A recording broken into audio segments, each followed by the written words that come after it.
Oi, pessoal, tudo bem? Então, hoje eu vim falar aqui para vocês sobre um assunto que tá na mídia, tá? Que é a questão do AI-5, tá, pessoal? Que assim, a gente teve vários protestos a favor do presidente Bolsonaro que levantaram a plaquinha lá, né? Da volta do AI-5 para o fechamento do Congresso, o fechamento do Supremo Tribunal Federal, a volta da ditadura. E assim, isso é inconstitucional, ou seja, isso é ilegal. Então eu vim aqui hoje para explicar um pouquinho para vocês o que foi esse AI-5, tá? Para vocês tirarem as suas próprias conclusões. Se realmente teria que voltar, tá? Ou se seria uma coisa ruim, tá bom? Então, só para explicar para vocês, pessoal, o AI-5 surge na ditadura militar, tá? Especificamente no ano de 1968, 13 de dezembro de 1968. Durante toda a ditadura militar, teve vários atos institucionais. Os mais conhecidos, assim, é o A1, o AI-1, né? O AI-2, 3, 4 e 5. Então, eu vou falar rapidamente um pouquinho de cada um deles e vou falar mais do AI-5, ok? Então, assim, pessoal, a ditadura militar no Brasil, ela começa em 1964, tá? Após um golpe. Tem algumas pessoas que enaltecem esse golpe, mas depois eu vou falar um pouquinho em outro vídeo, tá, pessoal? Sobre alguns mitos e alguns fatos, assim, tipos de torturas que eram aplicados na ditadura. Mas, como eu estava dizendo para vocês, aconteceu em 1964. A desculpa que eles usaram, o grupo de militares, era que o presidente da época, que era o João Goulart, tá? É até assim engraçado que ele entrou no lugar do Jânio Quadros, que foi um presidente assim bem icônico, vamos dizer assim, porque ele saía no comício dele falando varre, varre, varre, era o bordão dele, varre, varre, vassourinha, vamos varrer toda a corrupção do país. E depois, na verdade, ele aguentou 7 meses no poder, tá, pessoal? E pediu para sair. Uma outra coisa interessante, ele levava sanduíches de mortadela no bolso para comer no meio do comício, assim, para mostrar, identificar a identidade com o povo. Ele jogava talco no paletó para mostrar que tinha caspa, que era um cara do povão. Mas assim, né, um cara meio estranho. O pessoal acreditou nele, mas aí depois ele acabou renunciando, não aguentou a pressão. E entrou o João Goulart no poder. O João Goulart, ele era amigo do ex-presidente Juscelino Kubitschek e do Getúlio Vargas. Então, que eram políticos mais populistas, vamos dizer assim. Então, segundo os militares, ele queria transformar o Brasil num país comunista. Mas isso não era verdade, tá? Ele mesmo já falou várias vezes, tem vários fatos históricos que comprovam que, na verdade, ele tinha criado um plano, que a gente fala que são reformas de base, que ia ajudar a população mais carente. E o pessoal lá, os militares, não gostaram muito da ideia, acharam que ia virar comunismo. E aí eles deram um golpe, só lembrando, pessoal, a gente estava no período da Guerra Fria, tá? E eles tiveram ajuda dos Estados Unidos para praticar esse golpe, porque os Estados Unidos tinham muito medo do comunismo se espalhar aqui pela América Latina. Mas ok, então no dia 31 de março de 1964, o Brasil se torna uma ditadura militar. Então, eles assumiram o poder, né, com esse golpe, dizendo que eles estavam salvando o Brasil de um mal pior. Aí, pessoal, a ditadura militar ela é marcada principalmente pela perda de poderes, tá? Políticos, na verdade, liberdade, né? Liberdade política, liberdade de expressão, e eles foram baixando vários atos institucionais com o objetivo de aumentar o poder deles e diminuir, vamos dizer assim, o poder de reação da população, tá? Então, como eu falei para vocês, eu vou falar rapidinho dos 4 primeiros atos institucionais para a gente focar mais no AI-5. Então, o ato institucional número 1, ele foi já em 1964, assim que eles assumiram o poder. Então, ele já começa mudando várias coisas, tá?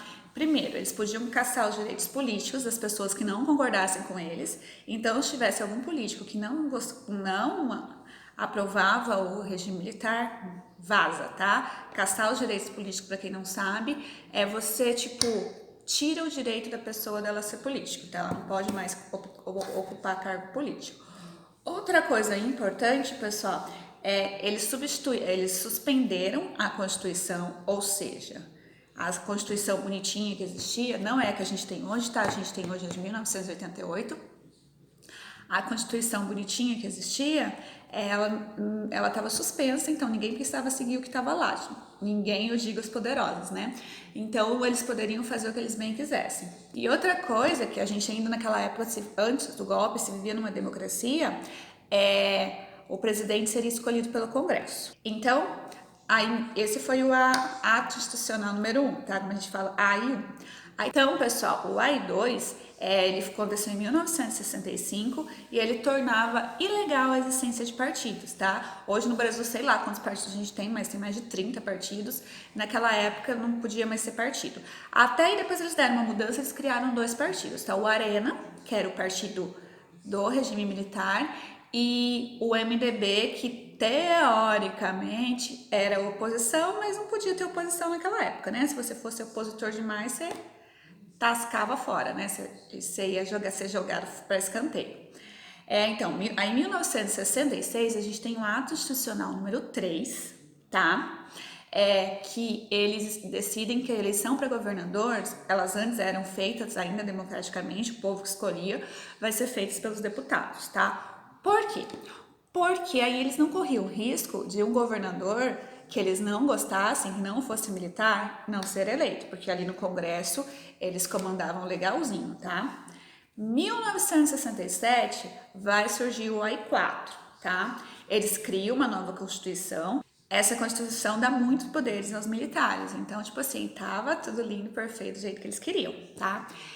Aí, pessoal, vai vir o AI5, mas vamos entender um pouquinho o que estava acontecendo naquela época, tá? Para vir o AI5. Nesse momento, o presidente do Brasil era o Arthur Costa e Silva, tá? Falam que foi um dos, assim, ele e o Médici, fala-se que ele foi um dos presidentes mais linha duras da época do regime militar, tá? Então, assim, o povo brasileiro não estava feliz, tá?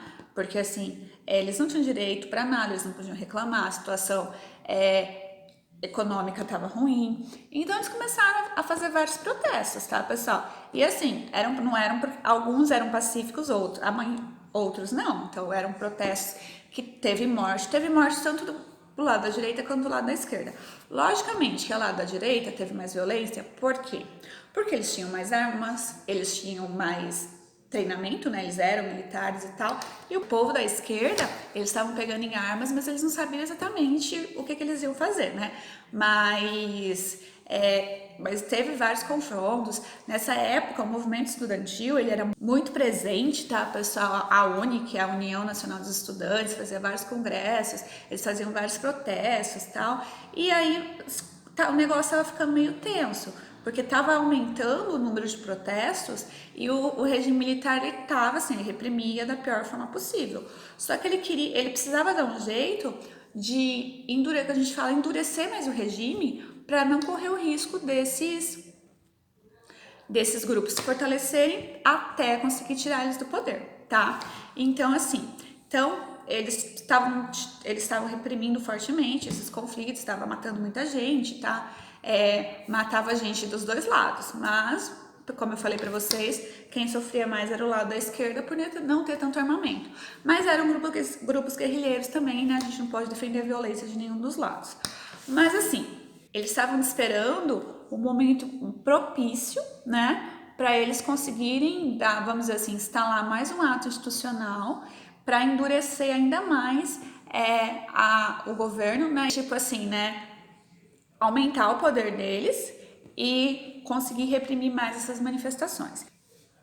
Então, no início de setembro de 1968, um carinha lá, um deputado chamado Márcio Moreira Alves, ele vai lá fazer um discurso, né, tudo bonitão, ele era da esquerda, tá? Ele era contrário ao regime, e ele falou assim, ele convocou as pessoas para boicotarem os desfiles de 7 de setembro, tá?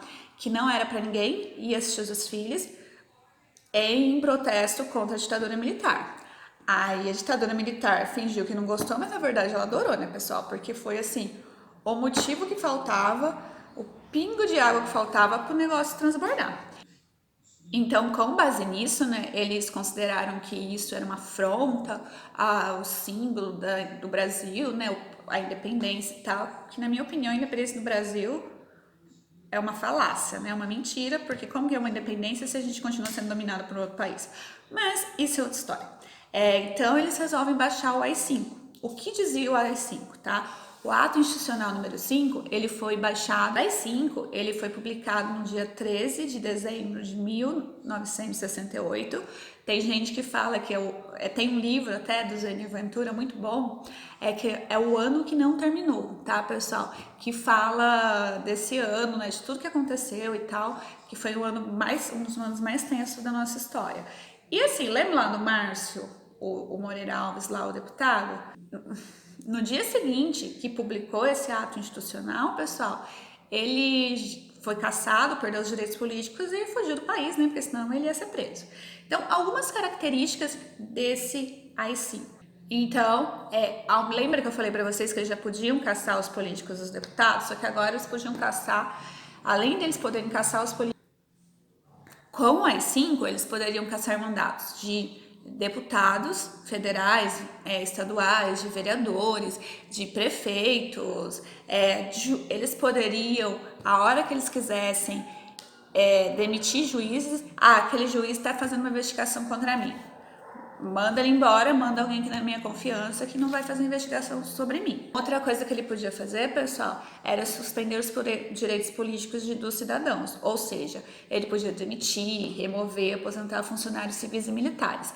Porque assim, nem todo militar, a gente tem que tirar isso um pouquinho da cabeça, que nem todo militar era a favor do regime militar, tá? Tem gente que não achava um absurdo tudo que eles estavam fazendo. Outra coisa é decretar o estado de sítio. O que seria estado de sítio, pessoal? É o seguinte, ele ia suspender, para o tempo que ele quisesse, a atuação do Poder Legislativo e do Judiciário. Ou seja, vamos supor que o presidente declare amanhã que vai decretar o estado de sítio. O que vai acontecer? Ele manda, ele faz o que ele quiser, o Judiciário e o Legislativo não pode fazer nada, tá? O Judiciário, pessoal, é o STF, tá? O Supremo Tribunal Federal. O Legislativo seria a Câmara dos Deputados e os senadores, tá?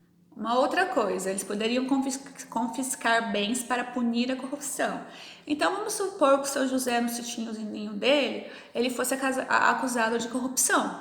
Então, ele podia pegar as galinhas do seu José, né? Que é o único benzinho que ele tinha, coitado. Porque ele estava sendo uma pessoa corrupta, então ele podia pegar esses bens para o Estado. Lógico, o exemplo é bobinho, mas eles poderiam confiscar coisas bem maiores. Então, outra coisa, pessoal, importante, muito importante, extinguiu o habeas corpus. O que é isso? Habeas corpus é quando, por exemplo, uma pessoa é presa, o advogado faz lá um documento pedindo para ela ser solta para ela guardar em liberdade. Agora acabou. Se você fosse preso, você não tinha direito a habeas corpus. Normalmente você não iria nem ver o seu advogado, você não precisa eles nem explicavam o motivo, você tá preso porque eu quero que você tá preso, tá? Então, e eles prenderam assim muita gente, todo mundo que tava protestando contra ele, tá, pessoal? Então, principalmente estudantes, artistas, tá? Gilberto Gil e Caetano Veloso, que vocês devem ter ouvido falar já, por exemplo, eles ficaram 2 meses presos, aí depois eles fugiram para outro país. Então, né, nesse período, assim, todo mundo que tinha um pouquinho de dinheiro, vamos dizer assim, né, e estava sendo perseguido pela ditadura, eles acabaram fugindo, né, foram para outro país. Então, assim, o próprio Jango, né, o João Goulart, o ex-presidente lá, ele foi morar em outro país por medo da ditadura. Então, muita gente foi para outros países por causa da intensa repressão que estava tendo aqui. Então, eles tinham medo literalmente de morrer, porque muitas pessoas foram mortas. Se não foram mortas, foram torturadas. Eu vou fazer um vídeo depois falando sobre essa questão das torturas, tá? Durante o regime militar. E, pessoal, um outro aspecto muito importante é a questão da censura, tá? A censura, ela era muito forte. Por exemplo, os jornais da época, eles não podiam anunciar o que estava acontecendo. Então eles publicavam receitas de bolo na página principal, poemas, ou às vezes deixava em branco, que era uma forma de protesto, porque assim, ficava censores, que são as pessoas que controlavam o que podia e o que não podia ser divulgado, tá? Então, assim, foi um período bem tenso da nossa história. Ele durou até 1978, tá? E, é bem uma coisa que eu achei interessante é que um dia depois que saiu o AI-5, né, um jornal chamado Jornal do Brasil, ele publicou uma manchete assim, né, falando do tempo no Brasil, pleno verão brasileiro, né? Tempo negro, temperatura sufocante, o ar está irrespirável e o país está sendo varrido por vários ventos. Então, assim, que foi para falar do AI-5, né? Porque o Brasil agora ia viver um período de escuridão, tá? Então, pessoal, isso foi o AI-5, tá? Quando as pessoas não tinham direito de nada, as pessoas eram perseguidas, as leis não eram respeitadas, tá? A Constituição, os militares que fizeram, era do jeito deles.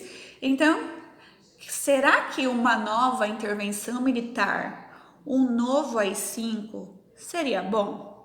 Então, eu deixo essa pergunta para vocês responderem, tá, pessoal?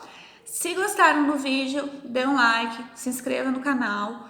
Logo, logo vou estar postando um vídeo sobre alguns mitos e os tipos de torturas usados na ditadura militar do Brasil, ok?